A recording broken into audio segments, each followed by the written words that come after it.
one time, a bunch of my friends went down to this high school, and 2 cars pulled up and didn't let the other car out. It was stuck on a bridge in East LA. Got out with bats, broke all the windows, beat up the kids, took off. As we were driving away, this one kid shoots at the back window, blows it out. Bullet gets lodged on the top, like probably 2 inches from my head. And then shoots a side door. And as I'm driving away in a little Mitsubishi Tradia L, this other kid just jumps on the side of the door outside, and we just drive away. It starts with just taking that leap. Man, you have to work hard. You have to be incredibly smart. Choose something that even if it fails, you are going to be proud of it. Doesn't matter how badly you got beaten in battle. Be kind, be kind, be kind. Become a better person, a better leader, the better business. Go with your gut. I'm Samuel Donner, and this is Finding Founders.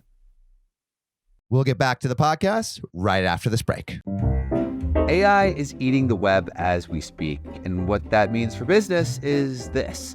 The time to embrace AI technology is now, because for people like us, automation helps us do more with less while continuing to meet and exceed business expectations.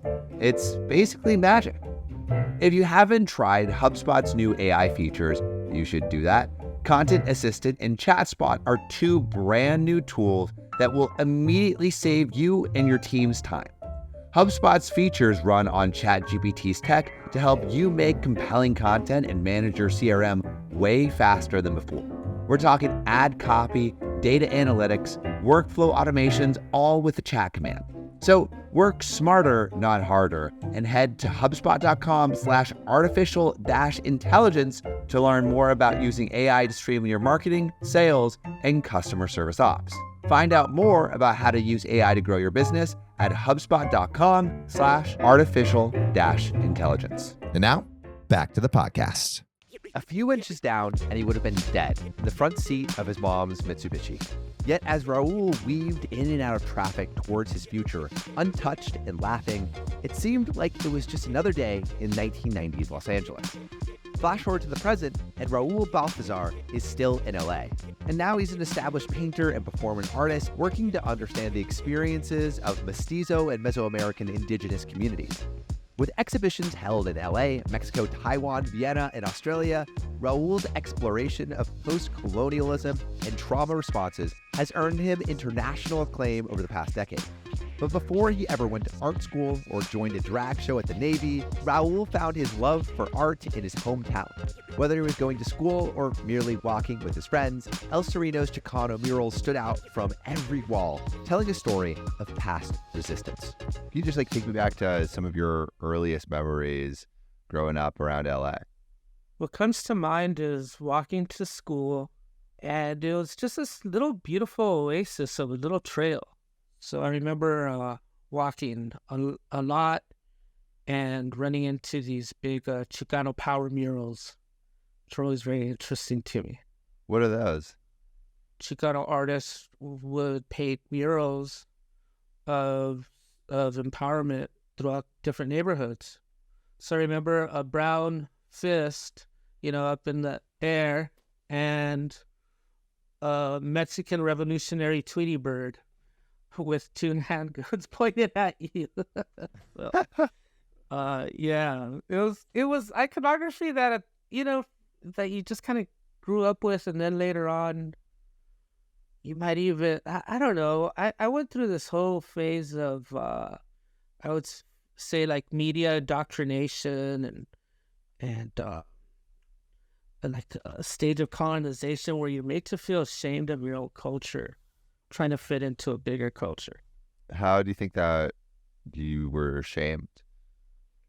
I think through television, like you didn't exist in the media, even though when you looked around, you were the majority of people everywhere. And then you turn on the TV and it's like you're you're not shown there. And then when you are, it's in these subservient figures, that you're embarrassed by, and then there's also this language barrier. So my parents had an accent. I would notice this tone that English speakers would use towards them that was very microaggressive, you could say. And then it was also us doing it to ourselves, because there was a bunch of kids in that grammar school, in a Catholic school, like trying to assimilate into this culture in whatever ways we did. Yeah. How did you start to just push back against it? Yeah, I was always a little irreverent trickster, I would say, as a kid. Like the fun thing we would love to do is, of course, like we would put a little number on the spine of the book. And then as we handed out the religion books in the beginning of religion class, you'd hand them out to like, the most innocent, boys and girls, and then you'd tell them, hey, turn to page, 25 or what have you, when they would open it up. Like their reaction was just golden. And, the ones who were in on the joke would just bust out laughing, and it was always just, it was just hilarious. But I think, once again, it was the defiance, or just joking around in church, or like you're watching the adults, like going through this whole thing. So often you would just feel like, oh, they're being so sanctimonious, or like, or hypocritical, because you'd see the way they would act outside of church. And so I would always think of like how you have these pre-conscribed areas for people to act accordingly, and to act according to the rules of that space for this ritual. And sometimes they were mundane rituals, but to me that was always very interesting.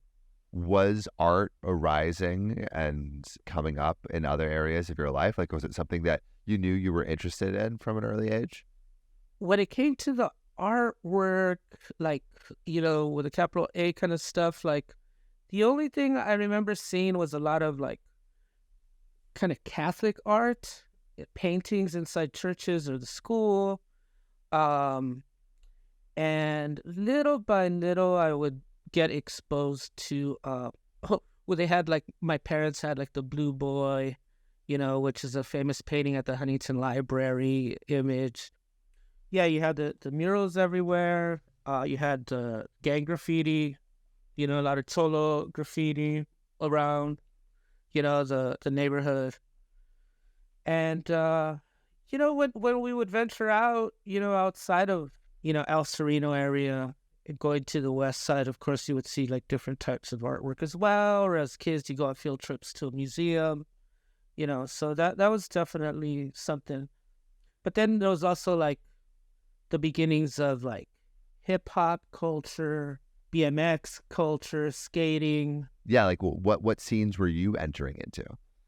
Well, see, that was the thing. At that time, most kids were getting into hip hop, and I tried it for a bit, and then I just, I didn't have any coordination to be breakdancing and stuff like that. And the music was cool, but then I just started going and gravitating more towards like new wave and punk rock and goth kind of scenes. And I think it was also about like trying to check out like what the white kids are doing in Pasadena, And so, yeah, when I started going towards high school, like that's what I wanted to check out more than, for example, going into South Central, like with the hip hop scene and all that, because it was also a lot more violent, as well, and especially if you were an outsider going into those neighborhoods. What was South Central like around that time? Because that's what, like between like 86 and 90? Yeah, you had definitely a lot of gang warfare going on. You had also like a lot of fighting between black and brown cultures, because a lot of Latino people were moving into those neighborhoods that were predominantly black. And then you had, a lot of police violence. You had a lot of crack cocaine, and you also had this weird time that I don't think it's like that anymore, where it's like you had to be hardcore into something. If not, you were a wannabe and you were going to get your ass kicked. Like, if you were into this type of music, you had to have long hair. If you didn't have long hair, you got your ass kicked. You know, you had to have, like, a shaved head if you were in this other scene, you know, if you're a skinhead, or even if you were a sharp, which is skinheads against racial prejudice, you know, like, they had their own scenes. And so there was always getting jumped, always fighting. Like, it's a super violent time. Did you ever get caught up in that? Oh, yeah. Oh, yeah. I got, see, during high school, we created a bunch of promoter groups in Northeast LA. And a lot of that was throwing house parties. And we would create flyers. We would charge to get in. We would charge for beer. We would, you know, have DJs. And you have a bunch of drunk kids. Some, if you would do a party in a certain neighborhood and the gang, it was the gang's area, they would expect to be let in for free and to come in. And so that would change the vibe. Or if you got into a fight or picked up on, you know, some guy's girl or whatever, there was beef, like there would be a fight later on. So every time you went to a party, there was going to be a fight. And so it came to a point where kids were starting to carry knives and bats or even guns to these parties, knowing that there was going to be something that was going to happen later on. Do you remember like a specific party that you went to where like you're like, oh crap, like this is like real? One time, a bunch of my friends went down to this high school and 2 cars pulled up and didn't let the other car out. It was stuck on a bridge in East LA, got out with bats, broke all the windows, beat up the kids, took off. As we were driving away, this one kid shoots at the back window, blows it out. Bullet gets lodged on the top, like probably 2 inches from my head, and then shoots a side door. And as I'm driving away in a little Mitsubishi Tradia L, this other kid just jumps on the side of the door outside, and we just drive away. I had to leave LA because some kids passed by not my house, my friend's house, and did a drive-by. They shot up the house, thinking it was my house. I felt like I'm tired of hanging out with the same people, doing the same things that are just, you know, I got arrested. How did you get arrested? Basically, we were just a bunch of drunk kids partying at what we called the lake, which was in Elysian Park. It was the last day of school, junior year. I had just been elected senior class president. There's about 60 to 70 kids. I went to an all-boys high school. A bunch of girls would come and party with us, you know, from different high schools. And one group of them left, so we decided to follow them. And when we pulled up to them, we were telling them, come back, you know. And they were like, no, we got to go. And these guys were following them that were also from a neighboring high school. And so my friend takes out a fire extinguisher and he shoots it, gets all over the girls. And they didn't think it was very funny. So we make a U-turn going about 60 miles an hour on Stadium Way. And the guys that were following them turn around and decide to follow us. And they pull up to where all of us are. And one of them was like, who did that? We're going to kick your ass. So one kid decides to fight my friend. My friend was pretty tough. He like puts down his knife and his gun and he's like, let's go, you know, you and me one-on-one. And he's like, I don't want to fight you, dude. Like, it's cool. Like, I want to fight him. And he points at me. I like, you know, I put in my dukes. People were like, oh my God, he's going to get his ass kicked. But my dad was a boxer, so he trained me. And as soon as he lunged, like, to try to punch me, I got his sweatshirt, pulled it over his head, pushed him back into the car, and kicked him in the face. And so at that point, like, they pulled me away from him, and they held me up like chariots of fire or something. And they were like, yeah, that was like king for a day, right? Wow.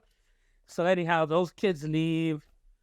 We're partying it up, drinking like crazy. Get thrown out of that park. We go to another park in Highland Park, party down there, drinking. Those kids go call their friends and they come back and they bring back like a whole caravan of other kids, man. And they start going at it. Oh, they punch my friend Tony's nose, break his nose, have a fight. They jump back in their car, they take off, they drive up to Wilson High School in El Sereno. We chase them. My friend Tony can't drive because his nose is broken. My other friend is trying to drive stick shift, but he doesn't know how to drive stick shift, so he's grinding all the gears. We finally get up to the football field. They run into the football field because all the football players are having practice. And so we get off, get a crowbar, and start breaking all their windows as they run into the field. And then we take off. At this time, they call the cops. We park the car. I run into these apartments to hide. And then, like, the cops, like, start, shouting out, come out with your hands up, da-da-da. So I come out, and I have all these scratches on my arm. But it was because I had been in that fight, and I was punching the guy, I guess, in the head, and was scraping my wrist on the asphalt. But they thought it was the windows from the car, but I didn't do that. So anyhow, I got arrested, and I ended up getting away with it because my dad knew one of the cops. And I was like, oh, shit, you might want to leave me in the jail cell because I don't know what my dad's going to do to me. My dad didn't play. He was a boxer and a marathoner, so I couldn't kick his ass and I couldn't run away from him. So, yeah, those are some high school stories. So that's kind of like the situation that I was growing up in at the time. Very LA. How you describe it, it sounds almost like you're having fun and kids pulling pranks on other kids, but like you could really seriously injure someone. You could kill someone. You could get arrested. You could get prosecuted. Like the kids enacting things with real stakes, which is a stressful environment, I imagine, that you were in. And we were the private school kids. We were the middle class kids at that. So was it like different for the other kids? Well, yeah, the kids that didn't have parents that could or parents, period, or parents to afford going to private schools, they got into worse trouble. They got into the hardcore gangs with the guns, and like it got way deeper even. So we still had that buffer, right? And still got into that trouble just because of the culture of the time. So it's really amazing. So how did you get out of it? I guess like move away from that culture and into something else? Well, of course, I went into an even more violent culture, which was the U.S. Navy. That was the military industrial complex, the empire. Why? Because at that time, so this whole thing that I was telling you about, this kind of stemmed from late high school into early kind of community college. I went to Pasadena City College after that. And so I was still doing the same thing. And I was getting more politicized. I was going to, I was taking art courses. And so I was very like politically conscious as an artist. But at the same time, I felt like I couldn't really take myself seriously if I didn't have a worldly experience that was outside of my neighborhood. I figured, the only ways I could get out to actually move out of my house was to get accepted into a university or to go to the military. And I applied to Cal Arts. I didn't make it. And so I figured, well, I think I'm going to join the Navy. Before you knew it, I was signed up and ready to go at the end of summer. And then in early 1991, I left to Great Lakes, Michigan for boot camp. And that was a trip because that's when I really felt like this whole thing of like, oh, you're a minority, or like, oh, we got ourselves a little Mexican hard worker. Is that what people said? Yeah, I remember when I got to my ship, they were like, oh, we got ourselves a beaner. Like, all right. Like, guys work hard. We love you guys. And it's like, okay, this is going to be a long 2-year enlistment. What was it like in the I guess, base environments in that area? Well, at that time, that's when I was really into Toulouse-Lautrec, who would do a lot of drawings of bar scenes. And so when I was told that I would be entering Sin City, I was very intrigued by that. What does that mean? Well, it was the Philippines, Subic Bay, where you just had all these bars and brothels and just like drunken Marines and sailors fighting. And So what was it actually like? Like when you were sitting in these bars in the Philippines, what were you drawing?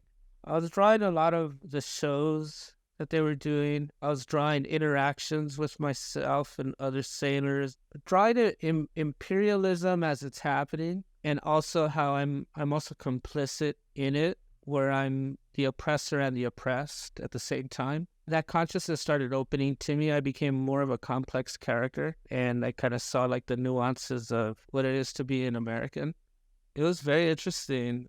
Also, just the shellback ceremony to me was very impactful. Yeah, what is that? It's when you cross the equator. When you cross the equator, all of a sudden, I was told that there would be a beauty contest. Every division would have a contestant, so you would have like this drag show with a beauty contest, and then an obstacle course where you had to go through all this food that had been saved for over a month, and you had to crawl through it because you were a pollywog and you didn't have legs yet. After you crawled through the course, you would have to eat a cherry that was dipped in garlic and that was in this fat guy's belly button. I know this sounds insane, but this is reality. Once you ate it, you would have to say like, "I'm a shellback" or something like that. I forgot. It's been many years. And everyone was like cheering, "Wow!" You know, it's like really festive. It was so odd. But it's like the Mardi Gras, you know. Is that something that you would draw and capture with your art? I didn't draw it, but I was so present and a part of it. And that really has influenced me. That to me is my base for performance art, you know, from the Catholic rituals to the naval, you know, experience and things like that shellback ceremony. So like, as you're finishing up your Navy experience, what are you thinking you want to do next? Like, how are you thinking about your life, and why do you end up leaving? Well, at that time, I knew I was an artist. I was already a practicing artist. I wanted to finish up my 2 years because I did a 2-year program. I was just very tired of following orders all the time and living this duplicity.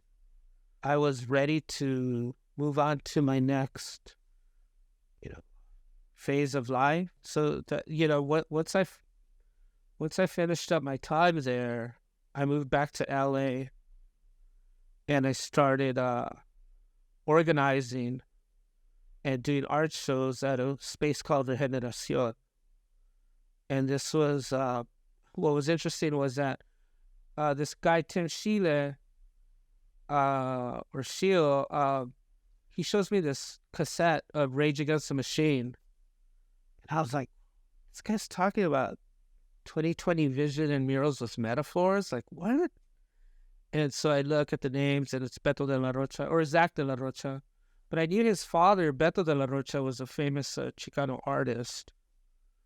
And so when I went to Highland Park, I talked to him, and he told me that his son was living in Highland Park, and this is in the midst of the height of Rage Against the Machine.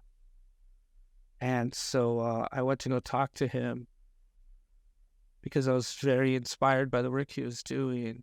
What did he say? About a month later, he told me that a room opened up, and so I moved in with him. No way. Yeah, so I lived there for about 2 years with him and this other guy. Because that's like, I mean, like, that's kind of you're at the, like, source of culture almost, right? Where it's like Rage Against the Machine was one of the bands that like defined a culture. We'll get back to the podcast right after this break.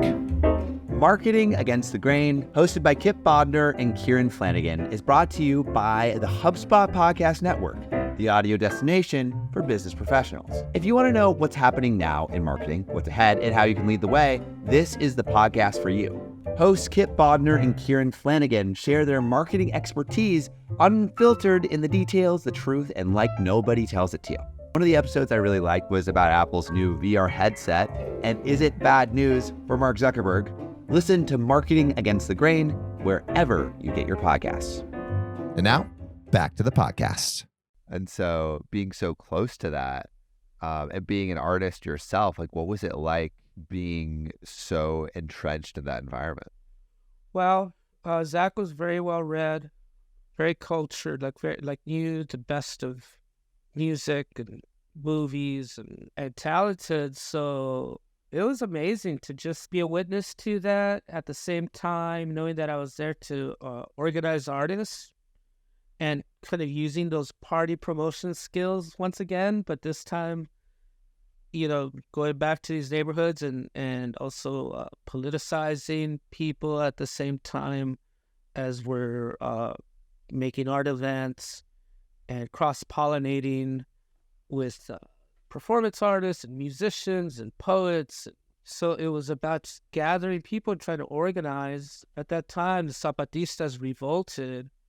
So that was another mind-blowing event. Yeah, can you tell me about that? Zapatistas organized in a clandestine manner in Chiapas and took over, the main government building there and impacted the world with a type of consciousness, because they were also using the laws of the United Nations and, the indigeneity, whatever weapons were available, but knowing that the weapons were also more of metaphors, being open to all ethnicities, trying to create a world where many worlds fit.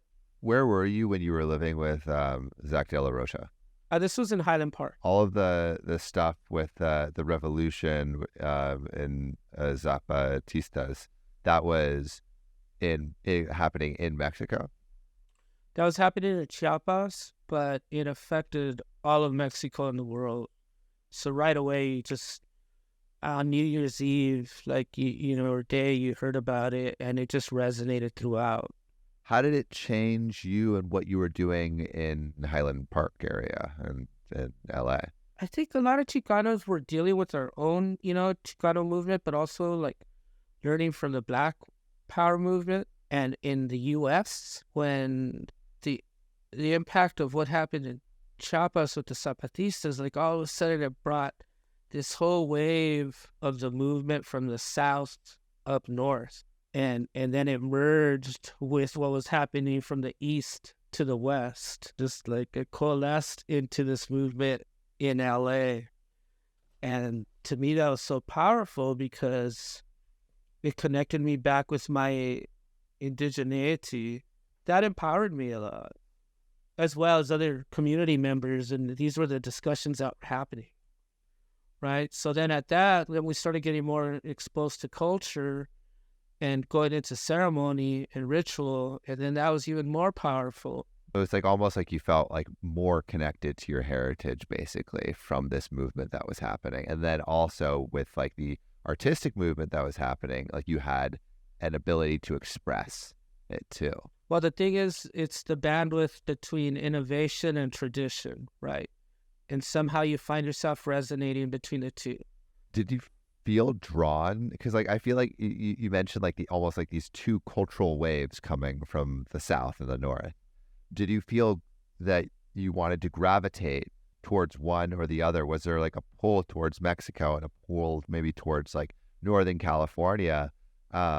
And where did you feel you needed to go next to really participate in the movements that you were seeing, and also to further your career as an artist? This kind of Chicano mantra has always oh, we're neither from here nor from there.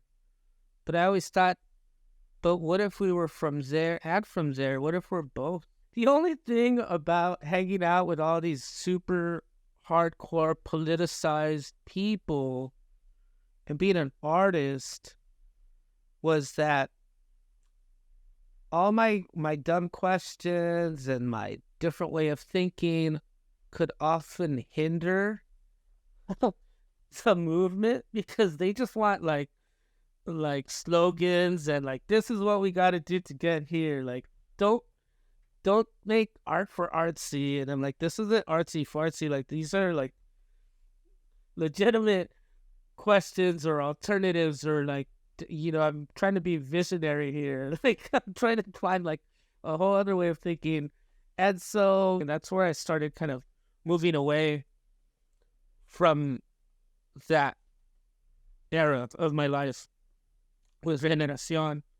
And so later on, like, more of the hardcore activists moved in, and they're like, get out of the way, artists. Like, let us do the real work that needs to be done, And I was like, cool, okay. Well, I'm on to something else because, I want to do ridiculous things.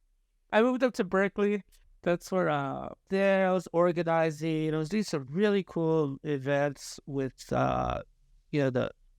the young Black community there and the brown community, and we were mixing up like jazz, doing shrooms and smoking pot and having these conversations and everything. And that kind of, I got introduced to Buddhism, went to some ceremonies, but after a while, like I ended up taking off on a spiritual run. I got introduced to Sweat Lodge, and that's when I really moved out of Berkeley. Being introduced to the Sweat Lodge was very powerful for me. But there was these Chicanos that were organizing there, that were connecting with their indigenous, like the Dakota, Lakota, Dene people, who were teaching them these ways. And so, just to pray, like, in the dark, the earth, while you're wet with mud on you, like suffering a little bit with the heat of the steam, because of the water hitting the elders, which are the stones. Like, it was a different way of prayer that I was used to, like, in the church. It's always too antsy and just, like, never able to really, like, humble myself and to get into, the spirit. Because it wasn't as metaphoric anymore. It was more the real deal. Like, you're really suffering. Like, you're really, like, in the elements. So, yeah, I did that. And then from there, when I found out about the Peace and Dignity Journeys, which was a run from Tierra del Fuego, Chile, where they would start from Tierra del Fuego, Chile, and Alaska, and then meet at the pyramids of Teotihuacan. That was incredible to me. And it was all people being hosted by different indigenous communities as they made their way to, for 4 days of ceremony at the pyramids. Like, it was incredible that people had, indigenous communities had organized this, on their own without any type of like corporate or state grants or anything. It's totally like just community driven. And so I did that, and I had always run as a little kid. So to connect back with the running and the land, just hardworking people in different communities, people that were traditionals, people that were more working with the law, but a lot of dancers, traditional dancers, a lot of ceremonies that, like, leaders that were just that they changed their regalia as we traveled. You would see how it would change because of the land and their culture. So what kind of art were you doing at this time as you were getting all this inspiration? I was doing a lot of drawing in sketchbooks. I was putting flowers in my hair, painting my body up with mud as I ran through the streets, as we're running. I had shaved my head, and I had jaguar spots dyed on my head, which kind of tripped a lot of the people out. So it was, and then I would do a lot of portraits of people and give them away. I was photographing a lot of things here and there. And then also, I would like place flowers on myself, depending on the community and what they gifted us. or you would put mud from the desert over your body. And I was gifted this beautiful kind of a necklace of red feathers from this medicine woman in Hawaii. And I remember when I would run in sweat, the red dye would just come all like down my body. People would trip out on us when we were just running into their communities. And at the same time, we're also carrying these staffs that were gifted to us from different communities throughout the continent. Yeah, so aesthetically, it was beautiful. And then we would run in, and then we would have to be saged down and then enter the ceremony. And so it was very powerful. Wow. So, like, coming out of that experience, what did it change about the trajectory of your life? I mean, it seems like you're, over time, becoming more and more connected to your roots. And, like, you're seeking out these experiences and these ways of showing your identity and revealing your identity to the world. You're seeking out these experiences more. I realized that being an artist was my medicine. In Mexico, they always say that it's, eres un artista, es un don. Like, oh, you're an artist, that's a gift. And with that gift comes a responsibility, right? So I always looked at being an artist as just like, this is my forte, this is my gift. How do I use it to help people, to teach, to humor people maybe? Maybe like I like to teach in a lighthearted way sometimes. Yeah. Whatever resonates, right? And so, I had that consciousness, yet living after the run was completed and I moved back to LA. Like, you start thinking like, well, how do I keep making a living being an artist? And very often I could not get certain projects or teaching positions because I did not have a degree. I started noticing that these other artists in my community were getting these opportunities that I just couldn't, even though I was doing very similar work. If not, I thought even better work. But you felt like there was some ceiling put on you just because you didn't have a degree? Yeah, it's like I don't come from money. I'm a brown man, Mexican man, trying to make it as an artist, making social political work. So it was like a hard one, and on top of that, without a degree, a BFA nor a master's degree, I had a lot, against me. And so I had to, really just touch base and connect. I was connecting with new artists. As your community grows, you meet certain artists that have gone through art school, and friends of mine that hadn't gone to art school that later on do go, like a friend of mine, Patricia Valencia, who went to UCLA for art. And then, I asked her, so what's up? What's with this art school thing? Like, and she told me, well, it's a language. It's a language that you need to learn. And that's when I ended up going to Otis College of Art and Design, and I transferred in, and I got a BFA in sculpture and new genres there. What was the School of Design like compared to just like, I mean, you had done so much on your own up to that point. So what was it like being at a design school? I thought it was like a Club Med for artists. I couldn't believe how much was available to me. I also felt like I had to humble out to learn and to use this time as a student to the fullest. So I had to drop a lot of my ego also. And I had to learn this new terminology in order to insert my practice into the canon. If not, I was always going to be an outlier. And I knew that my work was just as valid and I deserved to be at the table like all these other students. And also that I came from a working class background and that my dad had dedicated his whole life for me to be in this position, and I was not going to let it go to waste. So I was on fire, man. I was there on a mission. And, I had 2 of the biggest scholarships that Otis offered. Wow. And when it was time to do a studio visit, you had to sign up for whatever guest artist was doing a lecture. Like, I was first in line, so I really wanted to just have those, like, understand those 2 worlds, right? The Western world and the Mesoamerican world, and to be able to use the 2 to establish a career. Where did you feel like you were in terms of establishing that career, in terms of understanding that world? Well, after I got my BFA, I still felt like I was half-baked because you still couldn't really get the good jobs unless you had an MFA. So I took about a year off, and then I was asked if I want to go back to graduate school. They gave me a good scholarship again, so I went to study under Suzanne Lacey and the public practice program at Otis. And so I really enjoyed the MFA program because it's a lot about smaller cohort and having deeper conversation.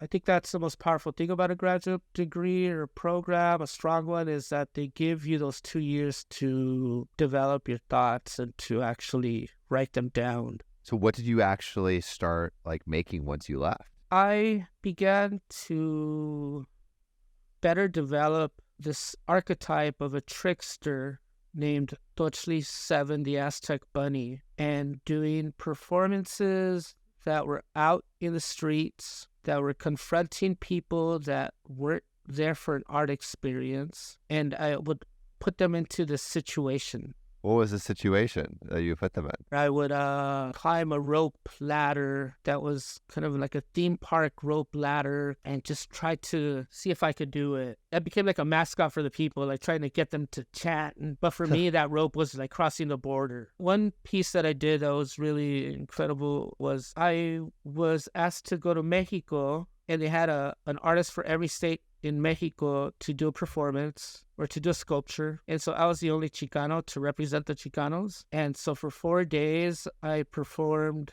the bunny trying to cross the border. So I was following these carrots on a rope, and I kept jumping and jumping, trying to get them as this one guy kept pulling them away. And this one time I jumped so far that when I landed, the impact was so strong that my arm popped out of my socket. And I screamed like so hard that I was screaming so loud that, that I had these camera crews that were filming me.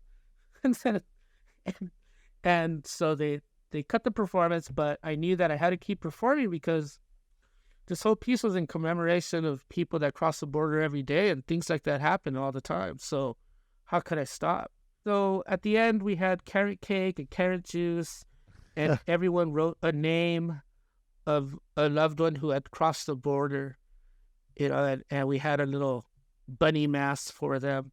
Well, it seems also like a way of life. Like what's cool about some of these performance pieces is it's like you're creating and living in these worlds, and you're also like doing so many of these. I'm looking at like the list of your work right now, and it's like massive. I'm wondering, like, some of these pieces, like what stands out as most like relevant or impactful to you as we go towards what you're doing now. Like I know you did there's a Vice piece on you recently in 2020, like I think it was like Do It for Kobe. Well, that piece was amazing because it's called Do It for Kobe, because I just when Kobe died, like city was the world, like so many people are just so devastated. You see all the thousands of murals that came out, and he was so much to so many people. And my whole thing was to take the prayers of the people up to the top of the hill and let them go, to the gods. So they did a full-on interview in my studio in Echo Park at the time, and then from there they were going to come with me to do the performance in El Sereno, which was where I grew up. Where as a kid, I would run those hills, in cross-country practice. So it was a very deep, like, coming home, and then it was venerating, giving thanks in that way back to, those prayers to the hills. And so we carried a helium tank to the top of the hill, and then I tied feathers, pieces of obsidian stone, and, like, little tiny pieces, like, and little sacred objects onto these balloons. And then we would like fill them up and then let them go, at the top of the hill and send them off to the gods. It was a really powerful piece. If you get a chance to check it out, then you'll know what I'm talking about. Just the aesthetics of it, right? And the aesthetics are beautiful. So, I mean, you've had such cool impact with so many of the projects you've done. In terms of today, like, how would you describe what you make and what you're trying to share with the world, and what are you working on that you're most excited about? After a lot of scrutiny and pondering and really thinking, like, I've really been thinking about how I am the art. I'm want to recreate myself, my body, my being. Right now, like I said, I want to recreate myself in a capitalist Western culture. Like, you have to define what is your success. So bringing it all back around, it's like you have to locate your values, and then people are going to congregate with others that share the same values. And then in that way, you create community. I have a performance coming up where I think I'm having the calling to become a horse. So I'm going to do a performance in the ocean with a horse and the chair. That's the thing I've been thinking about, called Swept Away. And I'm doing a lot of teaching at Otis, and I teach youth. I'm learning a lot more about coyote trickster tales. I'm doing my own little movies, a lot of storytelling. You're doing a lot. I guess dwelling on the teaching a little bit, like if you were to give advice to someone who wanted to become an artist, what advice would you give based on your life experience so far? It can't be a foil for something else. Be on top of it, be professional. It's also very competitive. So you have to empower yourself and know what you're entering into within contemporary art. You have to love doing it. A lot of it is your calling, and you are what you do. So if you do art all the time, yeah, you're an artist. So much for listening. If you haven't already, make sure to subscribe, rate the podcast 5 stars, and share with a friend. If you have any questions or comments, DM us at Finding Founders Podcast on Instagram, LinkedIn, or Facebook. Finding Founders is produced and hosted by me, Samuel Donner. Our Chief of Staff and Operations is Jessica Lynn. Our audio editing team lead is Adrian Tapia, with support from Irene Van Berkel, Matt Fernandez, Nay Buchanan, Sophia Donner, David Saide, Ashley Jimenez, Nicholas Guzman, Aaron Devereaux, Sanessa Gisley, and Lois Choi. Our outreach and research lead is Kenny Ong, with support from Sarah Hobson, Charisse Tan, Harushi Kanauchi, Kristen Hagelin, Aya Cortez, and Valencia Lu. Our writing team lead is Elizabeth Bowen with support from Aiden Ashworth, Nikki Mukawa, Sylvie Wang, and Eric Mena. Our design team lead is Shruti Ramanand with support from Tiffany Dang, Yao Liu, and Dina Gabriel. To see more of what we're up to, subscribe to our newsletter at findingfounders.co. Thanks again for listening, and see you next week.